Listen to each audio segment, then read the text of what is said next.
Hello everybody, Josh here with Just One More Fish. And I know everybody wants me to get into building backgrounds, that's why we're all here. But today we need to discuss something that's also very important, and that's going to be making sure your tank is properly cleaned. If you're like me, you probably don't buy a lot of new tanks. A lot of my tanks I find on the side of the road at yard sales or buy them offline from somebody who didn't know how to take care of it. That leaves a nice white crusty mess from the former owner. How do we get that out? Well, if you're on any of the Facebook groups that I'm on, you've heard the main three arguments.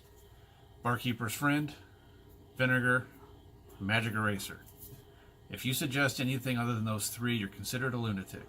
I understand, I've done it. If I were to go to a store in town and pick up something because I'm in a hurry, hands down I would pick Barkeeper's Friend, and I would look for the powdered Barkeeper's Friend. The liquid just doesn't seem to do quite as good a job. However, I prefer to be prepared ahead of time and actually ordered the main ingredient pure from a lab, and it's called oxalic acid. With this acid, you really literally cut out all of the excess things that don't help clean a fish tank. That's the main ingredient. It's going to do the best job. We can buy it 99.6% pure. I buy it actually in a 5-pound bag for around $17, $18. You can get it on Amazon. It does take a few days to get it that way. However, if you're going to buy it, make sure you look at the size of the bag. Some people are on there selling 8 ounces of it for $15, and you can buy a bag, 5-pound bag for $17. So I'm going to show you what the label looks like so you guys can get the spelling. Unfortunately, I did have to cross out the manufacturer because I don't have anything worked out with them yet. But that stuff is fantastic. I do also keep magic erasers on hand. They do a great job, but I don't have to work nearly as hard as most people do when I clean the tank. So what we're going to do is I'm actually going to set one up that I found on the side of the road. It's not the worst tank I've ever owned, but it's definitely not the cleanest. We're going to put it right here on the workbench. We're going to take care of it with an acid bath, show you how it's done, and let you decide if that's the way you'd like to start doing your tanks. So without further ado, let's get started. This will be the aquarium we're working on today. In just a minute, I'm going to go ahead and mount this camera so that we can have a good view of the inside, what we're dealing with here. It's not the worst I've ever had, but it definitely needs some cleaning. So we're going to go ahead and get right on it. Alright, so what we're going to do here is we got our oxalic acid. Just going to put a couple of scoops here. Doesn't really take a whole lot. Spread it around a little.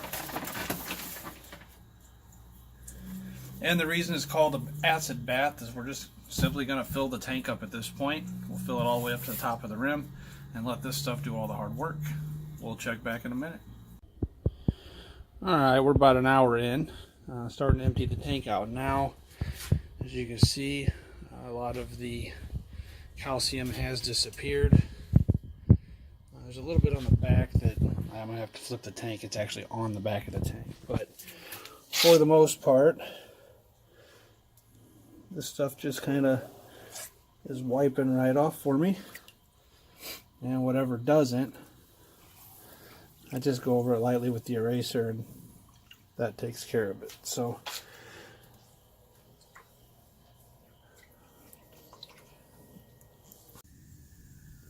and here we have a little video of the finished product after it's been outside to have a little bit of time to rinse out.